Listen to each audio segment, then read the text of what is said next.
අයිබෝවන් අද පෙබරවාරි 1 වෙනිදා. ඉතින් ඔයාලට චූටි දෙයක් කියන්නද?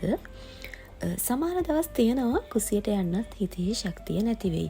ඒත් ඒ දවසටත් කුඩා කෑම එකක් හදන එක ඔයා ලබන විශාල ජයග්‍රහණයක්. ඉහුම් පිහුම් කියන්නේ මට පුළුවන් කියලා නිහතමානීව තමන්ට සනාථ කරගන්න ක්‍රියාවක්. කෑම හදද්දී හිතේ වේදනාව නිහඬ වෙලා යන වෙලාවනුත් තියෙනවා. ඒක ඔයාටම ලබා දෙන සුවයක්. ආදරයෙන් හදපු කෑම අලංකාර නැති වුණත් ඒක සම්පූර්ණයි. ඒක ප්‍රමාණයෙන් නෙමෙයි හිතෙනුයි මිනිසුන් මතක තියාගන්නේ. ඉතින් ලස්සන ගෑනු ළමයෝ ඔයාගේ පෙබරවාරි මාසය සුවදායි සැනසිල්දායි නිරෝගිමත් මාසයක් වේවයි මම ප්‍රාර්ථනා කරනවා. අද මම හැදුවේ සැරම සැර අල සැමන් දාපු පැටිස්. ඉඟුරු ප්ලේන් ටිකක් එක කාලා බීලා එන්නම්.